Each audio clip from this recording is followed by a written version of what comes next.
Boa noite, bem-vindos ao canal Conversa Distante, mais uma vez, ao nosso quadro Um Poema para o Mundo, em que a gente sempre comenta um poema e depois tece algumas breves considerações. Durante a semana eu vou dizendo qual o poeta ou a poeta que vai ser lido, né? Mas eu não digo qual é o poema, e o poema está aqui, é uma surpresa. Durante a semana eu fui dizendo a vocês que iria expor hoje, iria fazer a leitura de um poema da Celina de Holanda, né? Celina de Holanda, que foi uma poeta pernambucana do Cabo de Santo Agostinho, e ela nasceu em 1915 e morreu em 99. Antes de tudo, eu queria falar como eu conheci a Celina, né? Eu estava em casa e aí na biblioteca lá de casa, quando eu era mais novo, né, na casa dos meus pais. E aí eu encontrei um livro lá de poesia, né, mexendo nas prateleiras, e perguntei, né, que livro é esse? Aí disseram lá em casa, né, não, esse daí é de Celina de Holanda, foi uma prima nossa e tal. E aí comecei a mexer, a ler os poemas e simplesmente fiquei encantado com aquilo ali. O livro foi esse, A Mão Extrema, exatamente esse livro, né? Aqui saiu pelas edições Kiron, né? São Paulo, Recife. E aí comecei a ler esse livro e achei de uma força poética absolutamente encantadora. E aí comentei, né? Disse, puxa, isso daqui é realmente impressionante. E, enfim, depois fui lendo mais coisas da Celina e hoje eu estou trazendo para vocês um poema dela para a gente comentar, né, fazer algumas considerações bem breves, né, sobre a Celina. O, ela fez parte de uma geração aqui em Pernambuco, muito conhecida por aqui, que é a geração de 65. Né, uma geração que teve grandes poetas, né, como o Marcos Acioli, a Lucila Nogueira, né? Teve Jaci Bezerra, que inclusive foi muito amigo da Celina de Holanda, Teresa Tenório, né? José Rodrigues de Paiva, enfim, Ângelo Monteiro, Esmar Dias, foi uma geração muito... Alberto da Cunha Mello, um grande poeta Alberto da Cunha Mello. Então, uma geração muito vigorosa, que teve como um grande norte crítico, um norte teórico, o César Leal, né? O grande crítico César Leal. E a Celina pertenceu a esse grupo, né? E com uma poesia muito particular, né? De uma sensibilidade muito específica. E ela tem, por exemplo, a primeira obra dela é de 1970, O Espelho e a Rosa, né? Mas ela tem outras obras, né? Ela, por exemplo, A Mão Extrema é de 76, esse livro aqui, 1976, né? E ela vai escrever também sobre esta cidade de Rios, né? Ela vai escrever muito sobre viagens, né? Ela vai ter um livro chamado As Viagens. Depois vai reunir tudo em Viagens Gerais. Foi reeditado pela CEP. Tá aqui, né? Essa reedição, gente, é de 2016, é recente, né? Tem aqui uma introdução do Zé Mário Rodrigues, que também foi da geração de 65, né? Em capa dura, uma edição muito bonita, inclusive. Né? Ela vem com uma sobrecapa. Eu tenho aqui um outro volume aqui, com a sobrecapa. Tá aqui, né? Assinando de Holanda. Bom, eu queria então apresentar para vocês o texto, né? O texto da própria Celina. que é uma coisa que vocês vão ver realmente. Velhas estradas. Chegou a hora da unanimidade dos filhos contra os pais. Seu corpo incômodo, sua cor desbotada, em um tempo de bandeiras vibrantes. Seus argumentos são de vida e luta, e a própria lei proclama, nos naufrágios, jogar o peso inútil ao mar. Mas a grande arma dos jovens sobre os velhos é a velocidade dos seus carros para a fuga de todos os remorsos. A fuga inevitável sobre nós, velhas estradas. Então aqui, ainda mais nesse momento que a gente vive, né, em que os velhos foram colocados como uma espécie de alívio, vocês vão se lembrar, né, no começo da pandemia, que se falava que era uma doença que só acometia os velhos, né, como se isso fosse uma coisa absolutamente tranquila, não houvesse nenhuma implicação, não houvesse nenhum problema nisso, são só os velhos, né? Então, só acomete os velhos, então tá tudo bem, né? E aí vem um poema como esse para nos mostrar outra coisa, né? Isso me lembrou, quando eu li a primeira vez esse poema, me lembrou muito os Manlins dos Gestos, por exemplo, né? Que ele tem alguns textos que são impressionantes, como ele consegue ler a velhice de uma maneira tão sensível, né? Eu lembro do A Partida, né, por exemplo, ou então quando você lê A Cadeira de Balanço, né? São textos muito bonitos e de uma percepção, porque o grande escritor está atento àquilo que passa despercebido, né? Pela grande parte das pessoas. Ele vai lá e captura isso. Então, quando eu li esse texto, esse poema a primeira vez, eu fiquei bem. A primeira associação que eu fiz foi justamente com o Osman, que é um autor também que, para mim, tem um significado, para mim pessoalmente, um significado muito extremo, né? Muito potente. Então, vejam, chegou a hora da unanimidade dos filhos contra os pais. Todo mundo sabe, né, que chega um momento em que, infelizmente, para boa parte das pessoas, o, os pais já não interessam tanto, eles se tornam uma espécie de, de peso, eles se tornam uma espécie de obstáculo, né?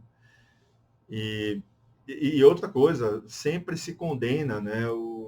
É muito fácil condenar, é muito fácil sempre culpar aquilo que você foi por causa de tudo que lhe foi entregue.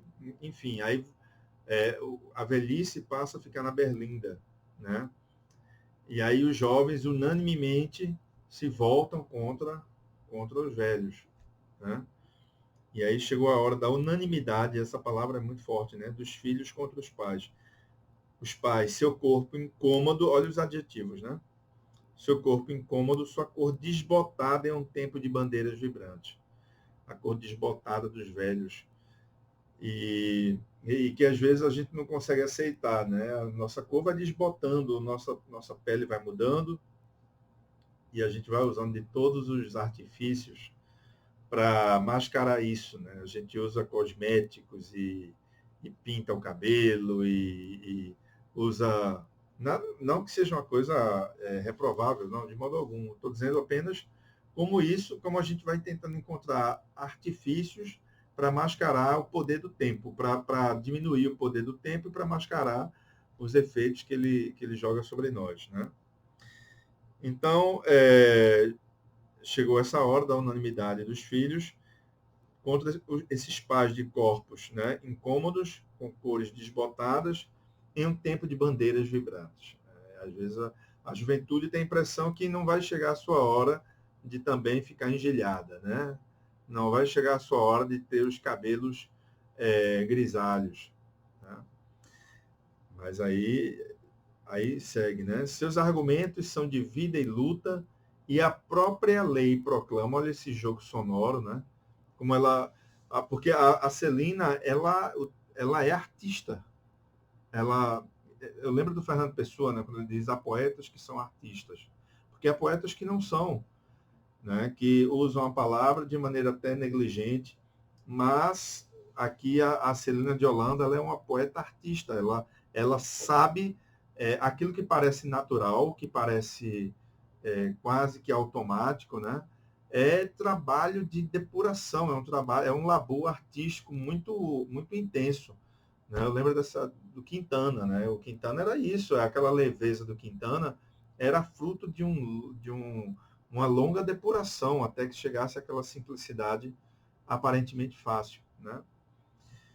Bem, e aí seus argumentos são de vida e luta e a própria lei proclama nos naufrágios jogar o peso inútil ao mar. E a ideia do peso que eu falei, né?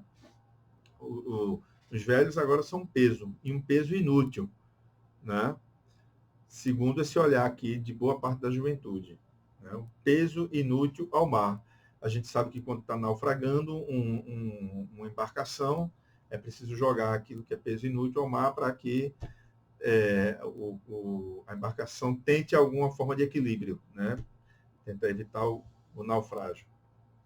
E o interessante é o seguinte, é como a existência ela é representada aqui, né? A própria lei proclama nos naufrágios, né, a tragédia que está implícita aqui.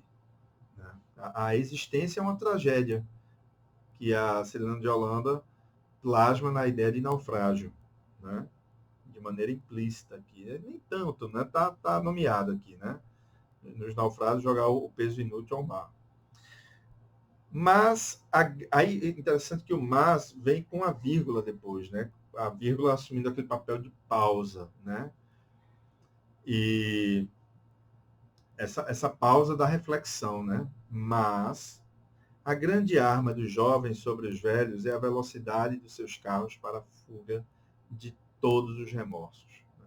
E aí a Celina de Holanda vai buscar uma grande paixão da juventude, que são os automóveis, né? Os automóveis com suas velocidades.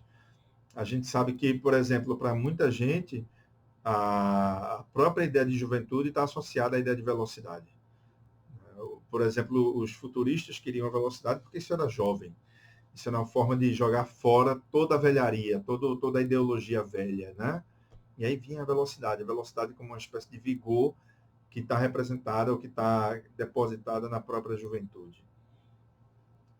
E aí a grande arma dos jovens sobre os velhos é a velocidade de seus carros para a fuga. E aí, veja, a velocidade dos carros, ela pega algo que é literal para conduzir algo que é metafórico. Esses jovens estão em alta velocidade, mas essa alta velocidade é literal, porque eles correm mesmo, mas é em alta velocidade de todos os remorsos. Né? Eles fogem dos remorsos com essa atitude deles de ignorar a velhice, de ignorar esse tempo que vai chegar, ou a gente espera que chegue para todos nós. Né? E no momento que eles não dão suporte, no momento que eles não dão atenção, no momento que eles não dão carinho, que não dão afeto, né? Eles procuram mascarar isso a partir dos seus lazeres, a partir eles esquecem. Né? É conveniente esquecer. E é conveniente esquecer na velocidade do próprio lazer, na velocidade do automóvel. Né? E aí essa é a grande arma dos jovens, né? É a velocidade de seus carros para a fuga de todos os remorsos. A fuga é inevitável sobre nós, velhas estradas. Aí aqui é pungente. Né?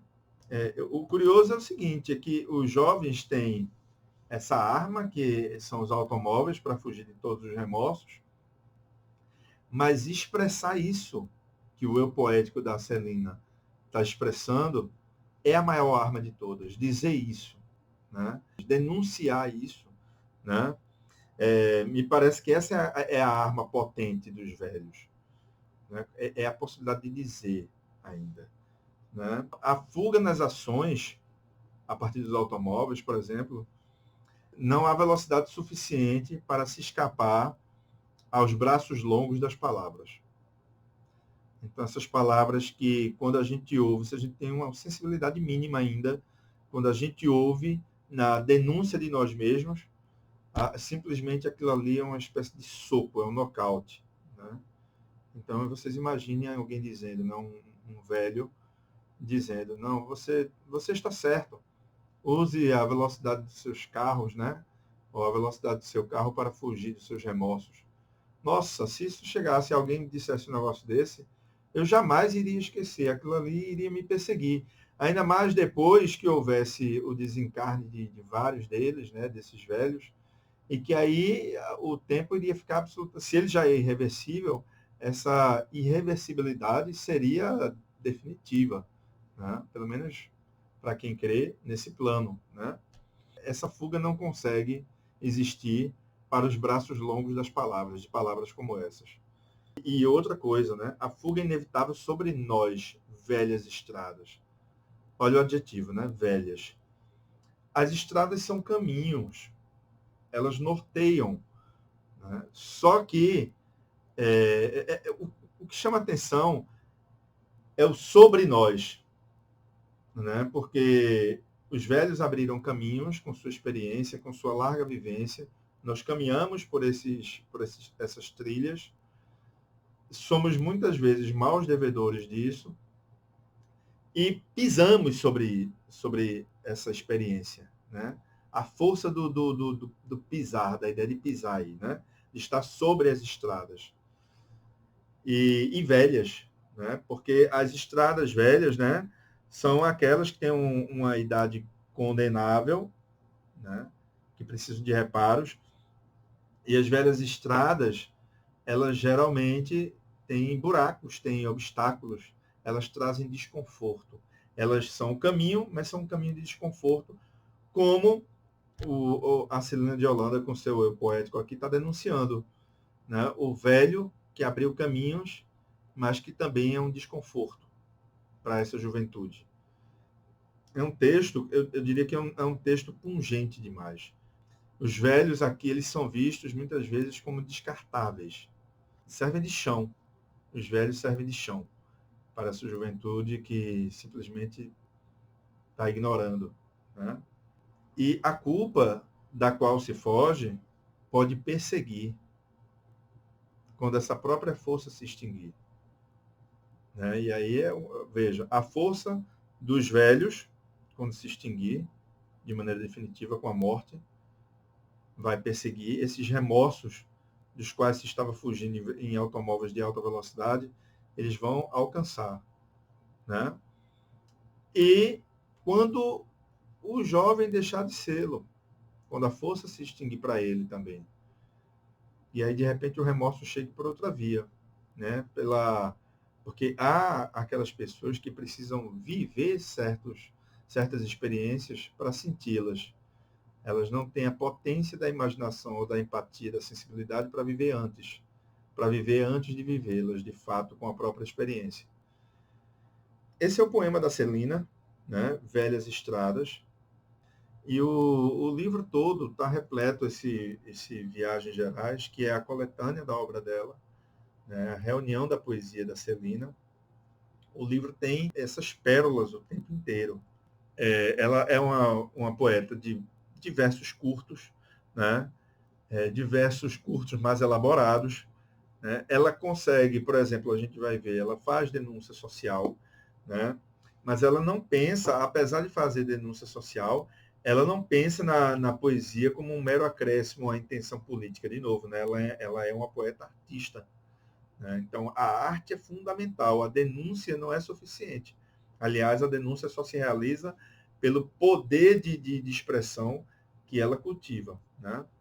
O Alberto da Cunha Mello chegou a chamar o texto da Celina de Holanda de estilete solar. Que beleza, né? Que metáfora bonita.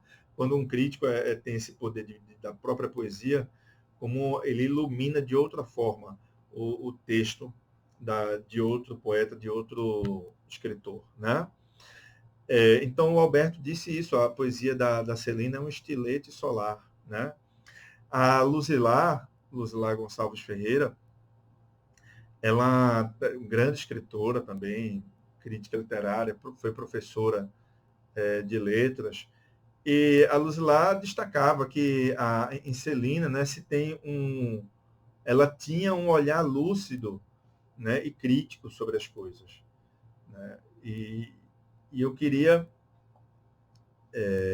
não queria deixar de pontuar uma observação do Carlos Drummond de Andrade, né? Quando o Drummond ele diz que tem aqui nesse CD, até bom para mostrar para vocês aqui, Celina de Holanda, né? É um CD que foi gravado em 2000 e foi relançado no centenário de nascimento da Celina, em 2015. Né? E aqui tem dizendo, foi produção artística do Jorge Lopes. Né? Então, aqui, Celina de Holanda e as Mulheres da Terra. Então, é Celina sendo lida, né, por várias escritoras. Né? E aqui, nesse encarte muito, muito interessante, né? Falando aqui um pouco da Celina, tá vendo? O CD está lá dentro, tá no sonzinho. E aí, gente, veja o que o Drummond, ninguém menos que o Drummond, diz a respeito da Celina. Ele diz assim: não sei de muitas poéticas femininas que se equiparem à sua, pela limpidez do sentimento reflexivo e pela descrição da palavra. Né? Eu apenas faria uma retificação nessa observação tão poderosa do Drummond. Eu retiraria o femininas, né? O adjetivo femininas que ele usa. Né? Eu acho que o substantivo é intransitivo. Ele diz assim: não sei de muitas poéticas femininas que se equiparem à sua. Eu tiraria o femininas. O poéticas é intransitivo aqui. Não importa o gênero. Né? Também não sei de muitas poéticas que se equiparem ao poder, ao impacto da própria Celina. Né? Ela alcança um patamar, embora não tanto conhecida como mereceria, e com a poesia relativamente escassa, né, do ponto de vista quantitativo. Mas, quando a gente vai realmente visitá-la, vai ver o quanto a poesia da Celina é fundamental para o alargamento do nosso próprio espírito. Né? Então, com isso, a gente fica por aqui com nossa sessão Um Poema para o Mundo, e até a próxima quinta-feira com outro texto que seja também um estilete solar que nos ofusque, para que nesse ofuscamento a gente possa enxergar com outro alcance, com outra percepção. Até a próxima quinta.